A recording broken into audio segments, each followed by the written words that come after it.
Hi hello welcome to our channel Shilparaj blogs. అందరూ ఎలా ఉన్నారండి? మేమైతే చాలా బాగున్నాం. మీరు కూడా బాగున్నారని అనుకుంటున్నా. ఈ వీడియో వచ్చేసి మా అమ్మ వాళ్ళ ఊరికెళ్ళిన వ్లాగ్ అనమాట. ఎలాగో అమ్మ వాళ్ళ ఊరికెళ్ళాం కదా! ఇంకా అమ్మ వాళ్ళ ఇంటి దేవుడికైతే వెళ్తున్నామనమాట. మాకు రెగ్యులర్‌గా ఇయర్లీ ఒక 3 టైమ్స్ అయినా వెళ్తుంటామనమాట అమ్మ వాళ్ళ ఇంటి దేవునికైతే. సో, ఇంకా అక్కడికైతే వెళ్దామని చెప్పేసి నేను, మా హస్బెండ్ అలానే మా మరిది అయితే బయలుదేరాము. యాక్చువల్లీ యెస్టర్‌డే మా హస్బెండ్‌కి షర్ట్ తీసుకున్నామనమాట నేను, అమ్మ. అది కొంచెం సైజెస్‌లో డిఫరెన్స్ వచ్చిందని చెప్పి తర్వాత ఎక్స్‌చేంజ్‌కని వచ్చాము. సో, ఇంకా మా హస్బెండ్‌కి కూడా షర్ట్ తీసుకొని తర్వాత ఇంకా ఆటోలో అయితే బయలుదేరిపోయామనమాట టెంపుల్‌కి. మేమొచ్చిన టెంపుల్ అయితే ఆల్మోస్ట్ అందరికీ తెలిసే ఉంటుంది. హేమావతి అని చెప్పి అమరాపురం మండల్‌లో సత్యసాయి డిస్ట్రిక్ట్స్‌లో ఉంటుందనమాట. ఇంకా నార్మల్‌గా దీని గురించి స్పెషల్‌గా చెప్పాల్సిన అవసరం లేదు.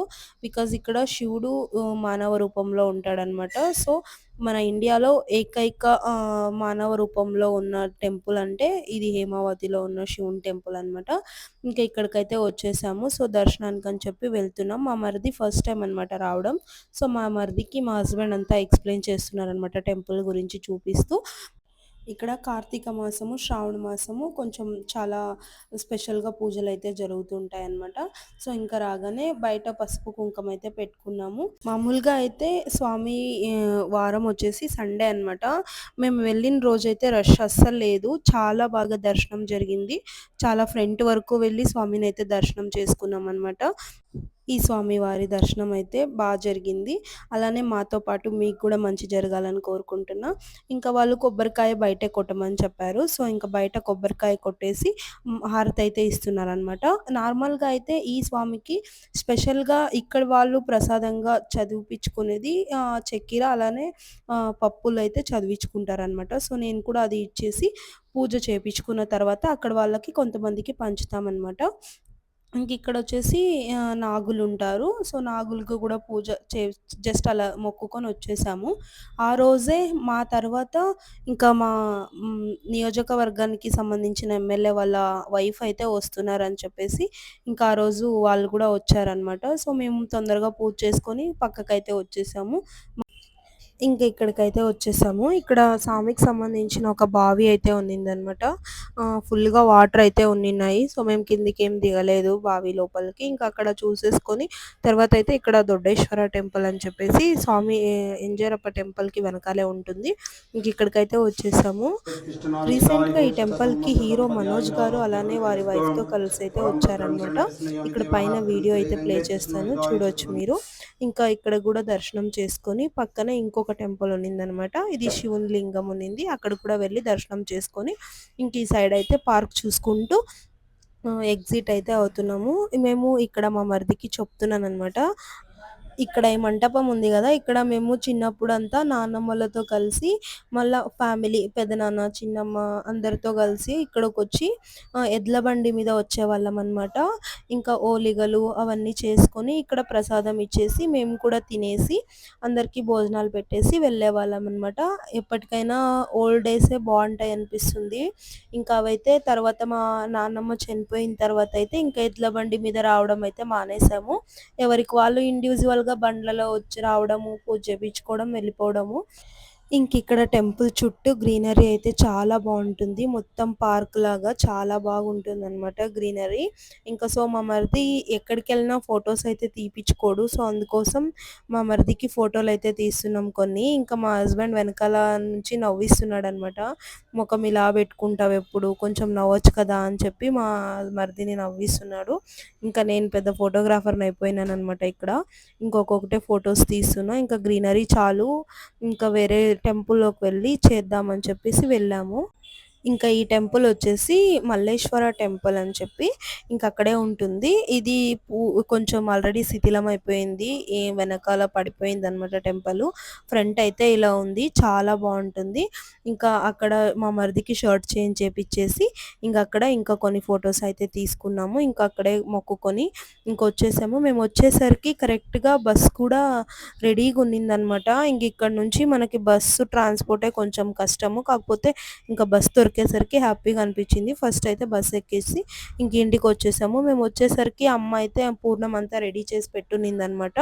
ఇంకా ఆ రోజు కుడాలైతే చేస్తున్నాము. మేము మా సైడ్ అయితే కుడాలంటాము. ఇంకా మీరు వేరే వేరే సైడ్ వాళ్ళు చూసే వాళ్ళు ఎవరన్నా ఉంటే మీరేమంటారో ఒకసారి కామెంట్ చేయండి. ఇంకా మా కజిన్స్‌తో పాటు ఇక్కడ మేమైతే చేస్తున్నాం. ఇక్కడైతే మేము నవ్వుకుంటూ, మాట్లాడుకుంటూ చేస్తుంటే ఇంక మా అమ్మ వచ్చింది మధ్యలో. ఇంకా మీరు చేసేసరికి నూనంతా కాగిపోయిందని చెప్పేసి మా అమ్మ వచ్చి తొందరగా చేసేసిందనమాట. ఇక్కడ మా అన్నయ్యకి రాఖీ కడదామని చెప్పేసి ముందు రోజు రాఖీ తెచ్చి రెడీ చేసి పెట్టుకున్నాను. మా అన్నయ్య కూడా వచ్చారు. పాపం చాలా దూరం నుంచి వచ్చాడనమాట మా అన్నయ్య నాతో రాఖీ కట్టించుకోవడం కోసం. యాక్చువల్‌గా అయితే మా అన్నయ్య పిల్లలకి ఇద్దరికీ హెల్త్ బాలేదు. అయినా కూడా ఇంకా ఈ బిజీ లైఫ్‌లో మరి ఎప్పుడు కలుస్తామో అసలని చెప్పేసి ఇంకా పిల్లలను పిలుచుకొని ఇంకా రాఖీ కట్టించుకోవడం కోసం అయితే ఇంకా ఈయన ఊరికొచ్చాడనమాట. మా అన్నయ్యకి రాఖీ కట్టి హారతి ఇస్తుంటే ఇక్కడ నా అల్లుడైతే పక్కన ఆట పట్టిస్తున్నాడు. అత్తయ్య నాకు కూడా రాఖీ కట్టి హారతి ఇవ్వా అని చెప్పేసి. ఒరేయ్ నీకు కట్టకూడదురా అని చెప్తున్నా కూడా వాడు లేదత్తయ్య నాకు కూడా రాఖీ కట్టు అంటున్నాడనమాట. ఇంకా అన్నయ్య రాఖీ కట్టించుకొని అయితే బయలుదేరుతున్నాడు పిల్లలను పిలుచుకొని. అన్నయ్య వాళ్ళు కూడా వేరే టెంపుల్‌కి వెళ్ళాలనమాట. సో ఇంకా మా వదిన వెయిట్ చేస్తున్నారని చెప్పేసి రెడీ అయ్యేసి ఇంకా మా నాన్న కోసం అయితే వెయిట్ చేస్తున్నారు. మా ఊర్లోకి బసెస్ రావడం అయితే చాలా తక్కువ అనమాట. ఉన్నాయి కానీ మన టైమింగ్స్‌కి అయితే దొరకవనమాట. సో అందుకని మా నాన్న ఊరి పొలిమేర వరకు డ్రాప్ చేస్తున్నాడు మా అన్నయ్యని. అక్కడి నుంచి బసెస్ అయితే చాలా ఉంటాయి. సో నాకు రాఖీ కట్టినందుకు మా అన్నయ్య ఏమి ఇవ్వలేదు అప్పటికి. అందుకే 500 ఇస్తుంటే నేను వద్దు వద్దు అంటున్నాను. ఇంకా నా అల్లుడైతే పట్టత్తా చీర తీసుకో అని ఇస్తున్నాడనమాట. ఇంకా ఇది అయితే మా అమ్మ శారీ కోసం అన్నీ రెడీ చేసి పెట్టుకోయింది. యాక్చువల్‌గా నాకు మా అమ్మ సారె పెడుతుందనే విషయం నాకు తెలీదు. అప్పుడు అక్కడికెళ్ళిన తర్వాతనే చెప్పిందనమాట. "నీకోసం 2 చీరలు తీసుకున్నాను. ఒకటి కట్టుకో, ఇంకొకటి ఒళ్ళో పెడతానని" చెప్పి చెప్తున్నారనమాట. ఫస్ట్ అయితే ఇంకా పసుపు, కుంకుమ పెట్టేసి తర్వాత పూలు పెట్టేసి ఇక్కడ పసుపు దారం అయితే మెడలో కడుతుందనమాట. ఇది ఆల్మోస్ట్ మా ఇంట్లో అన్ని కర్ణాటక పద్ధతులే నడుస్తుంటాయనమాట. బికాజ్ మా అమ్మ కర్ణాటక, మా డ్యాడీ ఆంధ్ర అలా అని చెప్పేసి. ఇంకా నాతో పాటు నా ఫ్రెండ్, నా రిలేటివ్ ఏమైనా అనుకోవచ్చు. ఇంకా తనకి కూడా కలిపి పెడుతున్నారనమాట. ఫస్ట్ అయితే ఇంకా చేతిలోకి కొన్ని అక్షంతలు వేసి, తర్వాత అయితే ఇలా చేతికి కంకణమా ఏమంటారు దీన్ని అది కడుతున్నారనమాట అమ్మ. ఇంకా కొంగులోకైతే ఫ్రూట్సు, అలానే కొబ్బరికాయలు 2 తర్వాత ఇంట్లో చేసిన కర్జికాయలు అవి పెట్టేసిందనమాట ఒళ్ళో. చీర కూడా. చీర అయితే నాకు కలర్ బాగా నచ్చింది. నాకు స్కై బ్లూ కలర్ అంటే చాలా ఇష్టం. నాకు ఇష్టమైన కలర్‌లోనే చీర తీసుకోయిందనమాట. ఇంకా అది కూడా చీర కూడా ఒళ్ళో పెట్టేసింది. ఇక్కడ అమ్మకు కూడా కాళ్ళకు మొక్కి ఆశీర్వాదం అయితే తీసుకుంటున్నాననమాట. ఇదంతా తీసుకొని మా టెంపుల్‌కైతే వెళ్తున్నాను.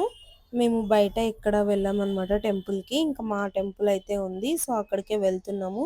ఆల్రెడీ మీకు నా వీడియోస్‌లో చూపించుంటాననమాట. ఈసారి మా డ్యాడీదే పూజ ఉన్నింది. ఈ రోజుతో అది కూడా కంప్లీట్ అయిపోతుందనమాట. నెక్స్ట్ మా రిలేటివ్స్‌లో అంటే ఇప్పుడు మా డ్యాడీకి సంబంధించిన మా ఫ్యామిలీలో సంబంధించిన ఇంకొకరైతే పూజ చేస్తారనమాట. అప్పటికి ఎవరో టెంపుల్‌కొచ్చారు. వాళ్ళ పూజ అయిపోయింది. మా నాన్న టెంపుల్‌లోనే ఉన్నాడనమాట. అక్కడికే వెళ్ళేసరికి మాకు కూడా పూజ చేసేస్తున్నారు. హారతిస్తున్నారనమాట. ఇక్కడ నుంచి ఇంటికెళ్ళేసి అన్నీ ఒక కవర్‌లో అయితే సర్దుకోవాలని చెప్పి మా అమ్మ కవర్ ఇచ్చింది. అన్నీ నీట్‌గా పెట్టుకో అలానే మీ ఇంటికి తీసుకెళ్ళమని చెప్పి ఇచ్చింది. సో నేను అన్నీ ఒక కవర్‌లో అయితే మేము కూడా ఈరోజే ఊరికి బయలుదేరుతున్నామనమాట. అసలు మా అమ్మ మా నాన్నకైతే పంపియడానికి ఇష్టమే లేదు. కొన్ని రోజులు ఉండొచ్చు కదా అంటున్నారు. కానీ తప్పదు కదా మనము ఆఫీసు అది ఇది అన్నప్పుడు వెళ్ళాలి. అలానే మా అమ్మ అయితే స్పీడ్‌గా నాకు కావాల్సినటువన్నీ సర్దిచ్చేసిందనమాట. ఇక్కడి నుంచి మాకు బ్యాడ్ టైమ్ స్టార్ట్ అయిందని చెప్పొచ్చు. ఏమో తెలీదు. మా నాన్న అయితే ఇక్కడ మూట కడుతున్నారు. మా మా హస్బెండ్ అయితే హెల్ప్ చేస్తున్నారనమాట. అది కట్టడానికి కొంచెం టైట్‌గా పట్టుకుంటున్నారు. ఇందులో అయితే కొన్ని ఫ్రూట్సు, అలానే టెంకాయలు, కొన్ని మా బట్టలు కూడా ఇందులోనే పెట్టేసాము. అన్నీ కట్టేసి మా నాన్న అయితే తీసుకుంటున్నారనమాట మూటని. ఎందుకు బ్యాడ్ టైమ్ స్టార్ట్ అయింది అన్నాననేది నెక్స్ట్ అప్‌కమింగ్ చెప్తూ ఉంటాననమాట. మా అమ్మ ఇక్కడంతా క్లీన్ చేసేసి ఒకటేసారే వచ్చేస్తాను. తర్వాత మీరు వెళ్ళిన తర్వాత క్లీన్ చేయకూడదు అని చెప్పేసి అంతా క్లీన్ చేస్తాననమాట. మా హస్బెండ్, మా మరిది అయితే బస్ స్టాండ్‌కి బయలుదేరారు. మా నాన్న కూడా వెనకాల సంచి మోసుకొని బయలుదేరుతున్నారనమాట. నేను మా అమ్మ అయితే ఇద్దరం జతలో వెళ్తున్నాము. ఇంకిక్కడ రోడ్‌లో వెళ్ళేటప్పుడు చూస్తే ఒక ఆర్టీసీ బస్ అయితే 3 గొర్రెల మీద బస్ ఎక్కిచ్చేసిందనమాట. 3 గొర్రెలు చనిపోయి ఉన్నాయి. ఇదొకటైతే ఇంకా బ్యాడ్ టైమ్ అని ఎందుకన్నానంటే మా డ్యాడీ ఏదైతే మాకు సంచి కట్టిచ్చాడో అది బస్సులో వేసామా, బస్సు దిగిన తర్వాత చెక్ చేసుకుంటే వేరే వాళ్ళు మా సంచి ఎత్తుకొని వెళ్ళిపోయినారనమాట. వాళ్ళ సంచి వదిలేసినారు. వాళ్ళ సంచిలో ఏం లేదు కానీ మా సంచిలో అయితే బట్టలు, ఫ్రూట్సు, టెంకాయలు అన్నీ చాలా ఉండిందనమాట. కానీ కనీసం వాళ్ళు ఫోన్ కూడా చేయలేదు. మాకు రిటర్న్ కూడా ఇవ్వలేదు. ఇంకా అలానే ఒక 3 డేస్ వరకు బస్ కండక్టర్‌తో అయితే మేము కాంటాక్ట్‌లో ఉన్నాం. కానీ వాళ్ళ సైడ్ నుంచి ఏ కాల్ అయితే రాలేదు. వాళ్ళకి కావాలనే కాల్ చేయలేదని అర్థమైంది. ఇంకా మేము కూడా బ్యాగ్ మీద హోప్ అయితే వదిలేసుకున్నామనమాట. ఇంకా ఇంతే ఈ వీడియో. వీడియో నచ్చితే ఒక లైక్ చేయండి. సబ్స్క్రైబ్ చేసుకొనైతే చూడండి. Thanks for watching.